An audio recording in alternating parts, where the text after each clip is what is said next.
الحمدللہ رب العالمین والصلاة والسلام علی رسولہ الکریم اما بعد فاعوذ باللہ من الشیطان الرجیم بسم اللہ الرحمن الرحیم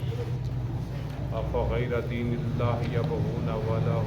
اسلم من فی السماوات والارض طوعا وکرہا والیہ یرجعون صدق اللہ العظیم اللہم صلی علی محمد وعلی آل محمد کما صلیت علی ابراہیم وعلی آل ابراہیم انک حمید مجید اللہم بارک علی محمد وعلی آل محمد کما بارکت علی ابراہیم وعلی آل ابراہیم انک حمید مجید رب زدنی علما رب اشرح لی صدری ویسر لی امری واحلل عقدۃ من لسانی یفقہوا قولی۔ سورہ آل عمران آیت نمبر 82 ارشاد باری تعالیٰ ہے افغیر دین اللہ یبغون، کیا اللہ کے دین کے سوا کوئی اور دین تلاش کرتے ہیں؟ وَلَهُ أَسْلَمَ مَنْ فِي السَّمَاوَاتِ وَالْأَرْضِ، حالانکہ جو کوئی آسمان اور زمین میں ہے طوعا وکرہا، خوشی سے یا لاچاری سے سب اسی کے تابع ہیں، وَإِلَيْهِ يُرْجَعُونَ، اور اسی کی طرف لوٹائے جائیں گے۔ پچھلی آیات مبارکہ میں جو پچھلے درس میں جن کی تفسیر بیان کی گئی، میثاق انبیاء کا تذکرہ تھا، اور ان آیات کا اس کے ساتھ ربط یہ ہے کہ جو نصارہ ہیں یعنی عیسائی اور یہودی ہیں، جب ان کے انبیاء کرام اللہ رب العزت کے سامنے وعدہ کر رہے ہیں کہ جب حضور کائنات صلی اللہ علیہ وسلم دنیا میں مبعوث کیے جائیں گے تو یہ ان پر ایمان بھی لائیں گے اور ان کی مدد اور تائید بھی کریں گے، تو پھر اس کے بعد کیا وجہ رہ جاتی ہے کہ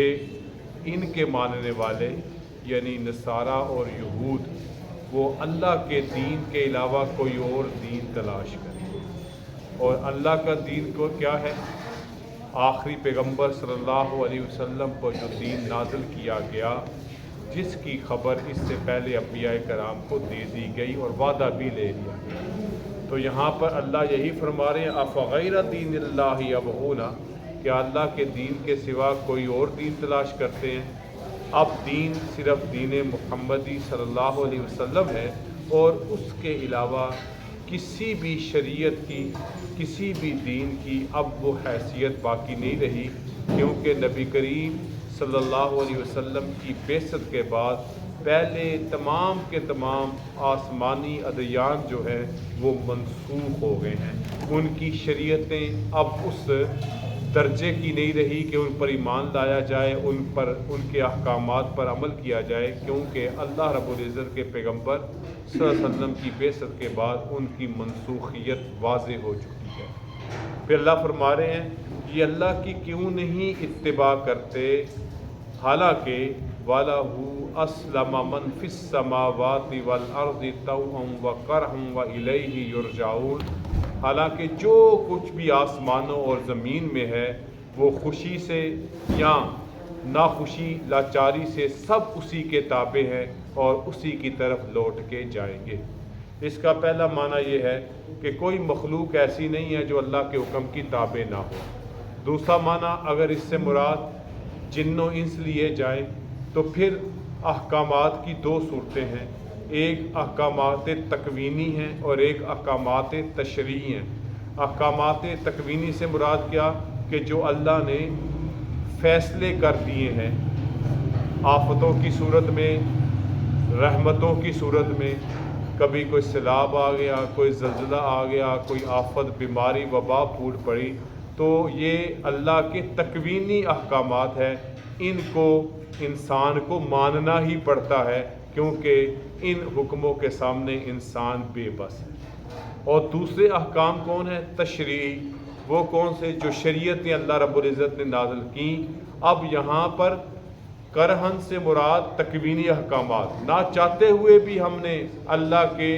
ان فیصلوں کو ماننا ہے جو مختلف آفتوں کی صورت میں آتے ہیں، اور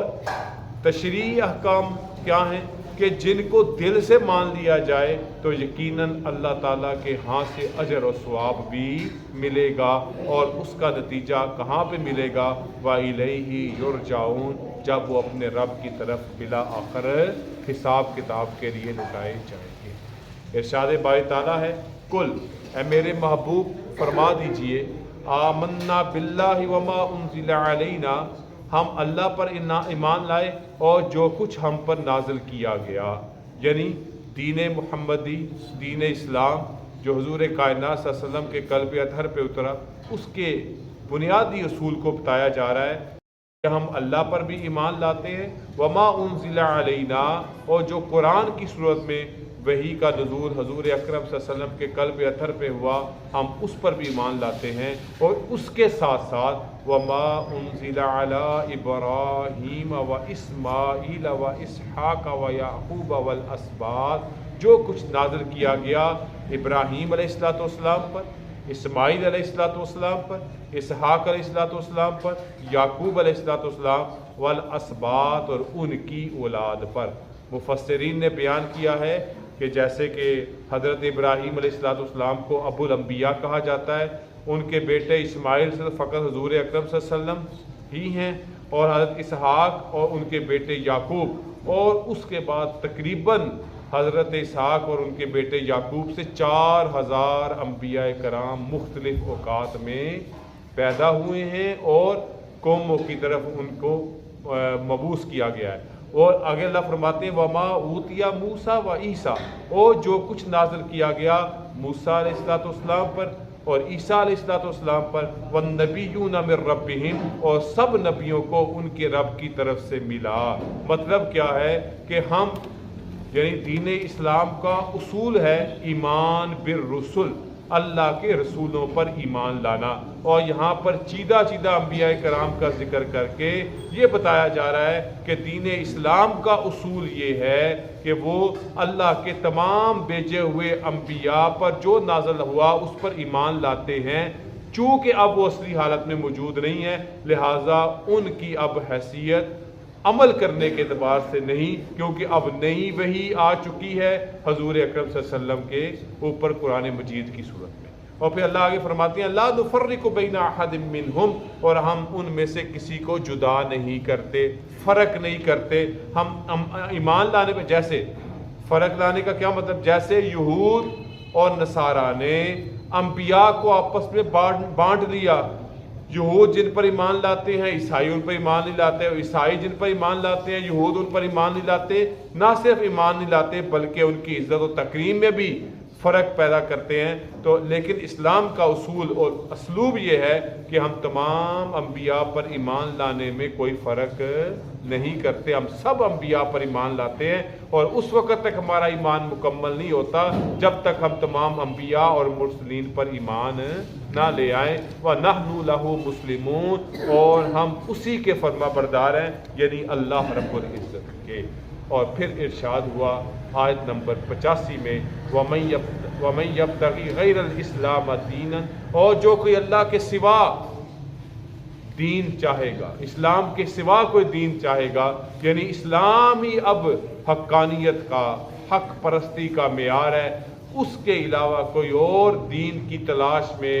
چلے گا، دین کی تلاش میں لگے گا، اللہ کے نبی صلی اللہ علیہ وسلم پہ اترنے والی وحی اور آپ کے طریقے اور سنت کے علاوہ کسی اور دین کی تلاش میں رہے گا، فَلَن يُقْبَلَ مِنْهُ، اللہ نے ایک اصول طے کر دیا، اس سے ہرگز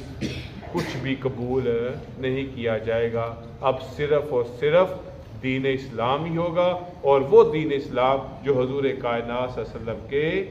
قلب اطہر پر ان کی بعثت کے ساتھ نازل ہوا، وَهُوَ فِي الْآخِرَةِ مِنَ الْخَاسِرِينَ، اور وہ آخرت میں بھی نقصان اٹھانے والوں میں سے ہوگا۔ دنیا میں بھی گھاٹے کا سودا کرے گا اور اس کے کسی عمل کو قبول نہیں کیا جائے گا، اور آخرت میں بھی اس کا انجام خسارے اور نقصان کے ساتھ ہوگا۔ تو ان آیات میں اللہ تعالیٰ دین اسلام کی حقانیت کو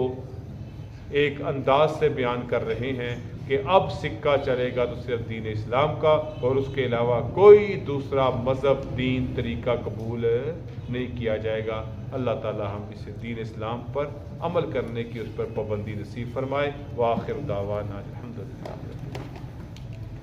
الحمدللہ رب العالمین، والصلاۃ والسلام علی رسول الکریم۔ ربنا آتنا فی الدنیا حسنۃ وفی الآخرۃ حسنۃ وقنا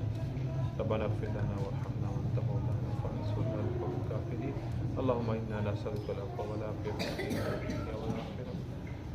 اللهم اغفر لنا من كل ذنوب من السرائر والبطون اللهم ارزقنا انت خير الرازقين اللهم ارحمنا انت ارحم الراحمين اللهم اغفر لنا انك انت الغفور الرحيم صلی اللہ تعالی علی محمد وعلى آلہ وصحبہ اجمعین۔